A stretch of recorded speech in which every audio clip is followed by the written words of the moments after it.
Welcome to the Finance Marketing Podcast, a show that empowers finance professionals to market their businesses in ways that feel good and actually achieve results. I'm your host, Hillary. I've been working with folks in financial services to develop marketing strategies that work and create results-oriented marketing content since 2020. And I've learned a lot about what works in finance marketing, what doesn't work, and where financial services pros get stuck. Join us each Friday as we explore real, effective ways to market your finance business and connect with folks who truly embody your ideal clients. In this episode, I'm sitting down with Sasha Grabenstetter, Senior Financial Planning Education Consultant at eMoney Advisor. Sasha plays an integral role in the company's financial planning education programs and financial planning thought leadership. She is an accredited financial counselor and serves on the AFCPE Board of Directors. In this conversation, Sasha and I dive into how financial advisors, especially CFPs, can set their practice apart by partnering with accredited financial counselors or AFCs, or by adding the AFC designation to their own list of credentials. Sasha shares her insights on the value of integrating accredited financial counseling principles into financial planning practices so clients can better navigate the emotional and behavioral aspects of money management. Sasha also discusses the importance of empathy and emotional intelligence in financial planning. She provides practical strategies for advisors to develop these skills, which can significantly enhance client relationships and overall satisfaction. Whether you're a financial advisor looking to differentiate your practice or simply interested in the evolving landscape of financial planning and what clients are looking for, this episode offers valuable insights and practical advice. So without further ado, let's dive in. Welcome to this episode of the Finance Marketing Podcast. I have Sasha here with me today. Sasha, I'm so excited to chat with you. How are you? Good. I'm a little warm, but we're good overall. Good. I know you're in Plano, which is it well above 100 now? Yeah, it's supposed to be like 109 heat index today. So okay. I lived in Phoenix until I was 18. And then when I was 18, I moved up into Flagstaff, Arizona, which is like the cutest little mountain town. And now I live in Colorado, and anything above 85 now, I'm just like dying. So I did not take the desert adaptation with me. I thought I would take the cold I used to live in Chicago, and I thought, I'll be, and then it was like 40 degrees here. And I'm like, I need a coat. I'm like, what's wrong with me? So I totally understand. Yeah, I know. Well, I would love to start, Sasha, if you could just tell us a little bit about who you are and what it is that you do. Okay. So my name is Sasha Grabenstetter. What it is that I do, a little bit about me. So I live, obviously, like I said, in Plano, Texas. We recently just moved here, so I've only been here about a year. I live here with my financial planning husband and our two sons, and we have a clouder of what I call our financial fat cats. So they are here. That's like me and my husband and my family. What it is I do is I actually do a lot of internal and external thought leadership for eMoney Advisor.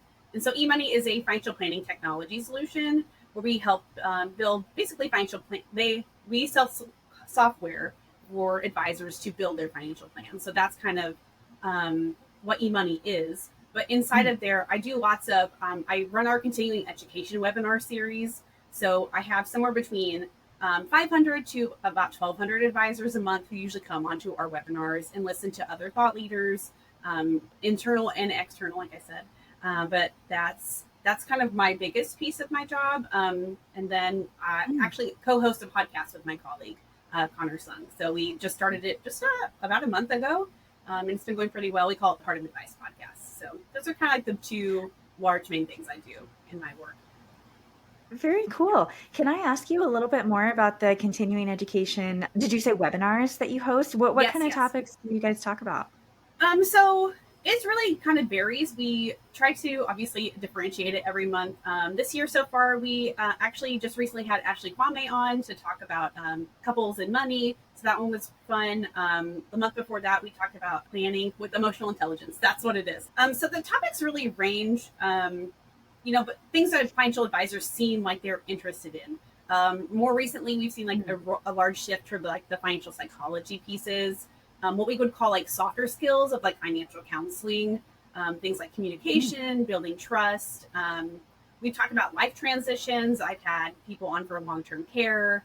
Um, we talked about with estate planning. I mean, just kind of the whole gamut of kind of the CFP knowledge topics. But we just, like I said, try to vary them month by month. So yeah, Oh, I love that. Yeah, it sounds like you guys cover the whole entire spectrum, which is really we try cool. So, definitely. Sasha, when you and I connected, Mm-hmm. you talked about something you do that's really interesting, which is you you see a connection between CFPs and AFCs and opportunities Yes. for them to kind of maybe liaise and work on together. Yeah. Excuse me, and work together.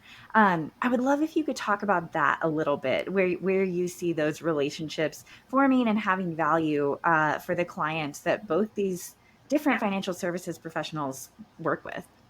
I should caveat that I'm actually on the board of directors for AFCPE, so I have really drank the Kool-Aid, as most people say. So I've been a board Mhm. member for 2 years, and I've been a member for over at least 12 now, which is kind of wild to say Mm. that I've been a member for 12 years.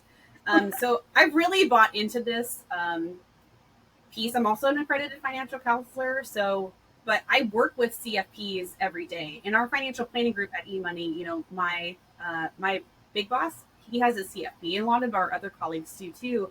And they've started to see the kind of the connectivity between AFCs and CFPs.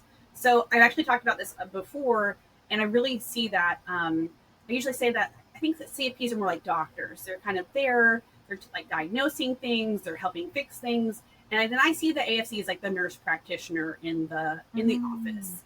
They are there to kind of help assist, like maybe when the doctor is not available, but they're really looking over their well-being as well. So that's kind of how I think that the two kind of align or do work together. I also think it's really powerful if you have in a financial planning firm, you have your CFP, and then you have somebody else in the office who is that AFC, because there's going to be clients who come in who maybe don't meet that necessarily that wealth criteria.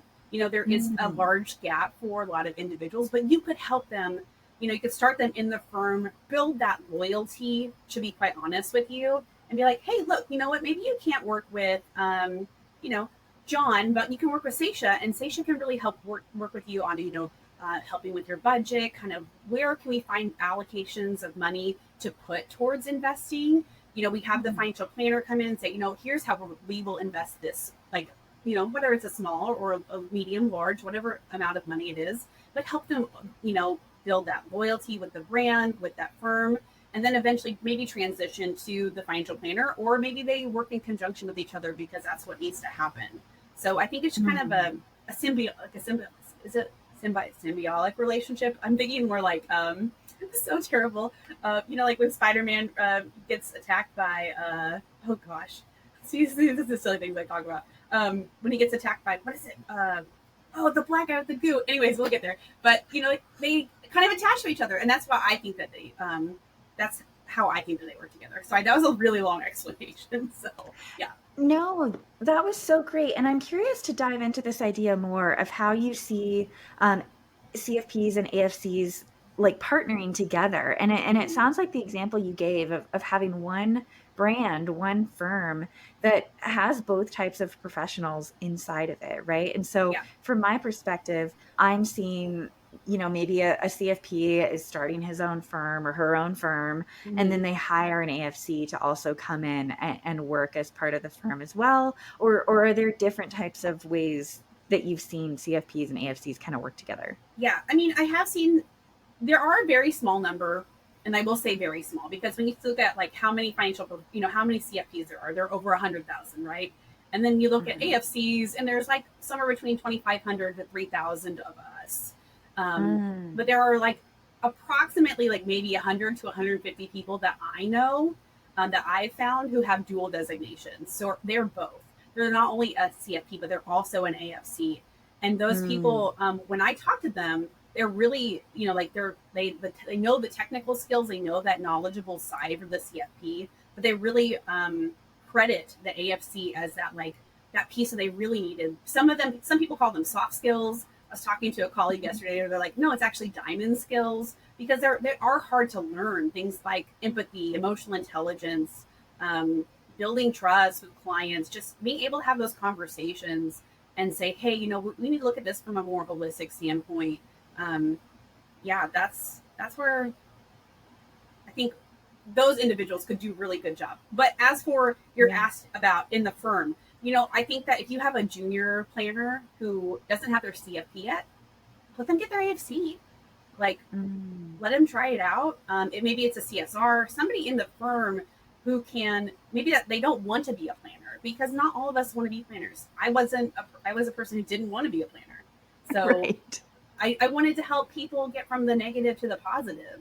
And I Mm, feel like so many people go into financial planning, they want to help people. That's what we hear, is they just want to help people, but they can't help their target base of audience because they can't make enough money. It's just like a whole spiral. It just, once it starts, you're like, right. okay, well, my minimums are this, and then they're like, well, I can't meet the minimums, and then they're like, well, we can't help you at all, and they're like, okay, well, where do I go?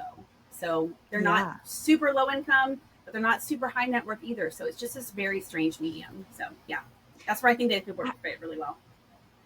Yeah, I love that you've brought this up, because I think it is something that I always hear from financial advisors as well. Is like, well, I really care about this particular niche or demographic, but it just Mm-hmm. doesn't make sense, for Yeah, me to run a successful firm or a successful practice, with the fees I would have to charge or whatever it might definitely. be. So I really love this notion of just kind of combining. Now, I Yes, also love this notion of you've seen people with both the CFP designation and the AFC designation. yes, yes. Can you tell me a little bit about what the process is to get that AFC Yeah, certification? yeah. So obviously there is some testing involved, right? So there are 3 textbooks that are you can acquire when you decide to become an AFC. And then it's just really focusing on the material and then taking that test. And then there's 1,000 hours of requirement that AFCs have to have before they can actually get their designation. So we call those AFC candidates, who are like kind of in that process of getting those hours. And Mm, there's lots of ways to get those hours. You just really just have to submit them. Like the way that I did it was through educational teaching, and so that's a way to do it. Educational writing, whether it's being in like an internship or externship, those kind of things. Like those are really great, wonderful ways to get those hours. And then you get that 3 letters of reference to be like, hey, Sasha's competent. Yes, she can be an AFC. And then it's really just going on from there. You can get your mm, credentials, and then you have to do a continuing education, obviously, 30 hours every 2 years, including ethics. mm. So, but a lot of those CE credits, if you are dual designated, also go for CFPs. So, like, especially like on our webinar series, like AFCs and CFPs can get, you know, they're CEUs for both. So, or one or the other, obviously, they have if they're individuals. But it's a good way for them to kind of get those hours, get those continuing education credits, and continue on with their designation. So, Oh, I love that. So before I hit record, you also told me about some research that I believe you said eMoney had yes, done last yes, we had year. them. And Yes, I would love to dive into that a little bit about what sure. what the purpose of the research was and what you found and how that kind of applies to financial advisors and what they're doing. Yeah. So last year we did quite a bit of research. We called it our Beyond the Plan research. And you can actually find this, just on the internet. It's also obviously on our eMoney website. But we were looking at, how does the intersection of technology and financial psychology work together? And so we actually looked at, I think it was 26 different kind of things that advisors could do in their office. Because all FinPsych, as we found out, was not created equal. There was actually 5 things that gave us the overall client satisfaction and decreased their anxiety. So things were like, helps me identify meaningful and personal financial goals and objectives. They always consider what I value most in life. Communicates recommendations in terms I understand, which is so important. Makes an effort to learn about my money behaviors and attitudes. And then lastly, just tries to understand my values, including my cultural values, my priorities before delivering financial advice. So, like most of these things, in my opinion, are financial counseling techniques. We're Mhm. looking at values, we're looking at goals, we're doing that communication. I think that that's the most important piece, and just really understanding the client in real time, like having that conversation and really understanding them. So, yeah, those are the top 5 that came out of this study. So, I think that's so important, and this is actually probably where we should have started our conversation, and that's on me, but That's just okay. just thinking about the importance of empathy and emotional intelligence in financial planning conversations because, Yeah. I think another thing that I've heard a lot of advisors say is, I give these great recommendations, the client agrees to it in the meeting, Yeah. but then they don't actually follow the recommendations, right? And there's like a Yes. reason for that. And Yes. so can you speak on that a little bit? Yeah. So, I mean, the first thing is that, like, in research, to be quite honest with you, Hillary, is that it really shows that financial or empathy is hard for most individuals. So I was like, I'm trying to pull up this slide deck because I was like, I got this information right here, but it's not off the top of my head. But basically, that when we look at empathy, there was a study done, and there were lots of rounds of this study. So just imagine that you're in a research study, and they say, "Hey, Hillary, I really want you to look at this person's face." So they'll pop up a person's face on the screen, and they say, "I want you either to feel this or describe this person." So they either want you to feel the same feelings as the person on the screen, or they just want you to describe the person, like their attributes, like what they think maybe they're feeling, but not really. And so they have these individuals go through this test many, many, many times. And what we really found out from this research study was that, and this is not eMoney, so let me. I was like, once I get the right slide up, it'll pop up. But basically, they found out that empathy is really hard to do, especially people we don't know. So this was a study done by Cameron et al. And like I said, they really they found that participants on average, like, so the longer this test went on, like, let's say I gave you 100 faces, 150 faces, and I asked you to do this test over and over and over again, they picked the empathy deck on average of 35% of the time. So very Mm. low percentage of people. And again, the longer it went on, the less willing they were to empathize with others and give that effort, Wow. because it is effort. It is effort for a lot of people. But like, just to like also jump piggyback on this, and then I promise I'll stop. Is that lots of people don't really understand that there are different types of empathy as well. So Mm. we have emotional empathy, and I usually give this. I gave this example to some interns the other day, just talking about, like, okay, you get into the office and you meet with your first client and they have a new baby and you're like, yeah, this is awesome. And then, you meet with your next client and unfortunately her spouse has passed away. And that was a client of yours that you've had for over a decade. So not only does that hurt you, but it hurts the wife, the remaining widows. You're trying to navigate that. Then you get an angry call from a client. Like, if you're feeling that emotional empathy that whole time, you've already gone through, like, a roller coaster, and it hasn't even been noon yet. Like, you haven't even had lunch. You haven't even thought about it. Like, and so that emotional empathy will burn people out. So it's Mm. really that cognitive empathy, the ability to, like, tap into what those people are feeling and really just understand maybe what they are feeling. So let me give you an example, and then I promise again I'll stop. But so, like, recently, my best friend, her grandmother died. And I don't know what that feels like. I don't have any memory of grandparents, but I've had my parents pass away. And so for me, Mm. I can tap into that feeling of grief and just sit with my friend and be there. And that's kind of really the Mm. main difference, is between those two. Like, we don't want to be crying with our clients. We just want to be able to sit there and console them and tell them we understand what they're feeling, but not belittle their feelings either. So there's a lot to unpack there. But yeah, empathy, There it's is, important.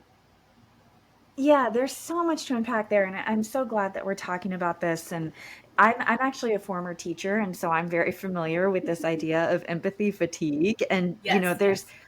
it requires a lot of energy, and Yes. it's really easy to get burnt out when people are coming into your office or people are coming into your classroom, and Yes. they need so much empathy from you. And I think that's so true for financial advisors, and I think that's probably one reason why I've heard a lot of financial advisors talk about how they limit the amount of client meetings that they can do per Yes. day, probably because empathy is such a big part of the process. It It's really not just is. talking about numbers, it's not just talking about rates of return and Yeah, risk yeah. and things like that. Is this something that you see having that AFC certification or designation can really help advisors with, or Yes. having an AFC person in the office? Yes.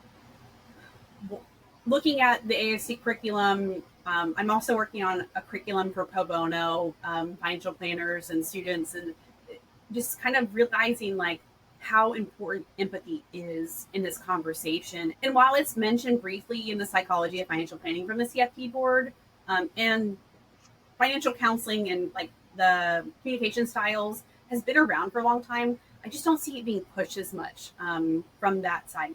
A lot of times, what I hear from financial advisors, especially people coming into the industry, is that they know the technical skills. They really understand those technical skills, but they're really lacking again in these people skills, these soft skills. Like they could tell you all day long about a crack or a crut or whatever it is that they want to talk to you about, but they can't. They really struggle with those emotions, those emotional pieces, and those things that we as humans connect to with each other when we're vulnerable. As we all know, money is so emotional. I mean, you were talking about, Mm-hmm. when someone loses a spouse, one of the first Yeah. people that they really need to talk to is their financial advisor, and they're dealing with a lot of emotions.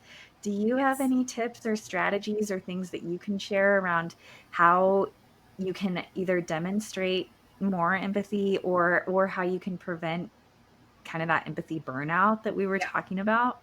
So I would say that empathy is a skill, just like any Mhm. other thing. And if you don't train that skill or use it, you'll lose it.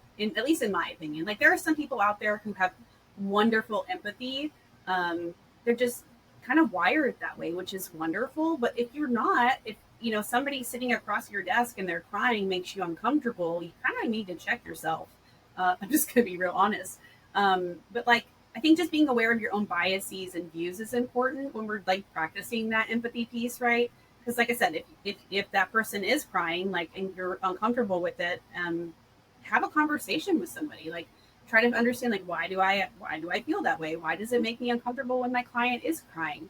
I've heard so many really bad stories of advisors just handing somebody a tissue or Kleenex, or like actually walking out of the room, or being like, okay, but we're going to talk about this investment piece now. Like it just gets really Wow. blown over. Um, but that's a great way to build empathy. Other things, of course, are like doing things that you've probably never done before. Like the one example I like to talk about is just doing a poverty simulation. That one's really powerful. But also experiencing other cultures, other people. Being around other individuals really is a way Mhm. to kind of build that empathy as well. So yeah, This is going to come totally out of left field, but that's I fine. have found, because I've been doing a lot of exploring around this as well, and this is purely anecdotal and just from what I've observed, but I feel like people who read lots of fiction and read lots of stories and things like that, they have these greater senses of empathy because they get invested in lots of different characters who are coming from all different walks of life and things like that. And so it's Yeah. really like it's a way to just kind of put yourself into lots of different perspectives and shoes and things like that. So I just wanted to throw that in there because it's Oh something no, that I I've think been that's fascinating. I wonder if there's any research on it. I'll have to look later. But I if I know, I'm find it, I'll actually let you know. curious. Yeah, Yeah, you should let me know, absolutely. that's a good Well, example too. anything else, Seisha, that you wanna say about empathy and emotional intelligence before we kinda move on? I would say that obviously a piece of emotional intelligence is empathy. So like, Mm, just know that it's like a larger umbrella over emotional intelligence. But I would say that to me, it's one of the most important pieces. Like other than empathy, that relationship management piece is something I really preach about a lot. Is like just building that relationship with your client, and just mhm, being that, whether you're that coach or you're motivating or just really making those connections. That's really where the magic happens in financial planning and financial counseling. Like if you don't have those pieces, you're not building trust with your client and you're not building relationships, so they're not going to stay with you when the times get hard. Like, right now, if that's what you're experiencing because of inflation. I can't imagine grocery bills right now. Whew, they're so expensive. But right. that's what I would like mention is like, yes, empathy is a part of it, but the whole piece of emotional intelligence. If you have a deficit in any one area, your whole emotional intelligence, it doesn't necessarily go down, but it does struggle. So it's just something to think about. So yeah, Absolutely. And, because this is the Finance Marketing Podcast, I have to just go ahead and connect all of what we're talking of about course, to marketing, yeah. which I think there is such a clear connection here that, I've shared on, or actually my guests have shared on a few recent episodes that advisors, unfortunately, are seen as very unapproachable, especially by people who have never worked with advisors. Yeah. And so when you can show how you build empathy and emotional intelligence into your practice through your marketing, I think that that's a really, really powerful way to stand out in today's Great. world, especially if you're working with some younger Yes. generations who are always talking about empathy and emotional intelligence And and, mental health really, issues. Yeah. All of the above. Yeah. and mental health issues. Absolutely. Yeah. Now, Sasha, I'm going to ask if you want to speak on any of that. I know you don't necessarily work with advisors on their marketing at all, No. but do you see any of these connections coming through in the advisors that you've worked with and how they're talking to prospects and maybe how they're, talking about what they do outside of the office? Um, I would say no, but I will. The one thing I will say is that one of the things that we created at eMoney, which I'm actually really proud of, is we designed these Candid Conversation ebooks, and they are available for advisors to just download and kind of learn more about a topic. So last year we did 3 ebooks, and the first one was on estate planning, and that one was kind of like my small baby that I was like, here you guys go, let's work on this together. The second one, which was really spearheaded by my colleague, Dr. Emily Kushel, was about couples conflict and money. And then the third one, we really worked together with some of our LGBTQ plus planners that we have really great relationships with to create an ebook around that. But the one thing I wanted to mention is that in each ebook, there is actually a role play. So you can actually kind of hear and see what those conversations sound like and how you can kind of like look and say, like, am I saying the things right? Like, in financial counseling, we talk about a lot about like, tell me more, or using statements to kind of diffuse the kind of the questions pieces of, especially when we're talking about financial planning, learning them who they are for the first time. So it's just a really nice way for them to be able to read it and say, okay, am I using this kind of language when I'm talking with my clients? So if that's not marketing, I don't really know what is. I'll be honest, but we really have enjoyed just seeing the outpouring of like, thank you so much for these. Like, these are really great. These have really great, wonderful topics, and of course, there's education in it, of course, as well. But those are the pieces that I was really most proud of. So. I love that. Am I able to link to those in the show notes? Because they Oh, sound like yes, amazing resources. of course, Okay, I'll definitely. absolutely do that. And I think, as you were talking, I think anyone who is not already having these conversations in the office with their clients, Yes. that's where you have to start, right? You have to start with actually having these conversations. And then once you experience how those conversations go and what comes out of those, then that's what you can talk about in your marketing as well, about Yes, how that sets you apart and things like that. So I really definitely appreciate agree. kind of the direction you went with that, Sasha. I know that Oh yeah. question was, I almost felt No, bad no, no. asking. It's fine. Yeah. No, no, no. I wanted to bring it up because they were these really important educational pieces that we brought together, but they've done so well, and again, something I'm proud of. So it was a really fun Mm. project to work on. Well, Sasha, as we wrap up our conversation, is there anything that I haven't asked yet that you think is an important part or piece of this conversation? I would just say if you're looking to, if you're thinking about the AFC, talk to somebody who has one and find out a little bit more and see if that's a designation that you'd like to have. Like I said earlier, we're talking about the AFC and the CFPs. Like a lot of professionals see other professionals as competing business. And I Mhm. don't ever see it that way. I really see it as, like we are complementary to each other. There was an advisor who I was talking to in an office recently, and I was saying, like I'm a financial counselor. This is what I do. Just kind of giving him like the whole rundown. And he said to me, like, oh man, I could really use you in the office. He's like, I have Mm. um, a client who has, a large net worth, but he's got $100,000 in credit card debt, and Mm. it like literally made my heart stop. I was like, oh my goodness, like that's so much Right. credit card debt. Like, Right. and I looked at him and I said, do you think that your client's financially well? And like, no knock to this advisor at all. He just said, like, I just don't have time to help him with that. Like, I just don't have the Mm. bandwidth. So having somebody on staff who can either just sit in the meeting with you, or you can like transfer them to so that they can talk to like, hey, Hillary, I know that you've been talking to this client. Say she can talk to them about this credit card debt that we've been trying to like pay off, and that way that frees up money to put more money towards investments or wherever we want it to go. So I think that's just something to be cognizant of. If you're looking to get it, talk to somebody. I'll be happy to chat with you if that's me or if it's somebody else that who has an AFC, and we can see if this is a designation that can help you and make you a better advisor. I love that. I just want to come back to what you said earlier about, if you have a CSR in your office that you would be Yes. willing to pay for them to get their AFC or whatever it might be, I think, wow, that's just such a value add to your business and your firm. I Now, definitely agree. Sasha, where can people find you? Where can they get in touch with you? Technically, you can find me on LinkedIn, so that's where I'm most of the time. I do normally respond to messages unless you're trying to sell me something. I'm not going to reply. But if you're just like, hey, I heard you on this podcast, I really love to connect with you, I'm happy to do that. So LinkedIn is usually where you can find me.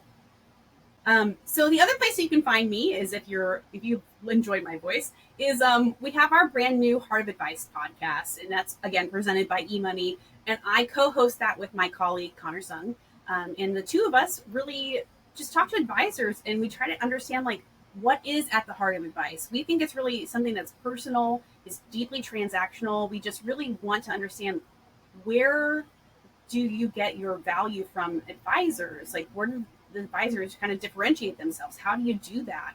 And a lot of advisors always talk about values and all, kind of like how they treat their clients. So it's a really wonderful way to hear from these really great advisors who are doing wonderful work and hear how they are talking to their clients, how they're asking their questions, and just kind of having wonderful conversations like I'm having right now. So yeah.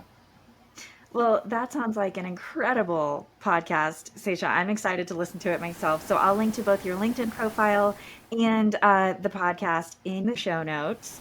And thank you so much for this conversation. Of course. Thank you.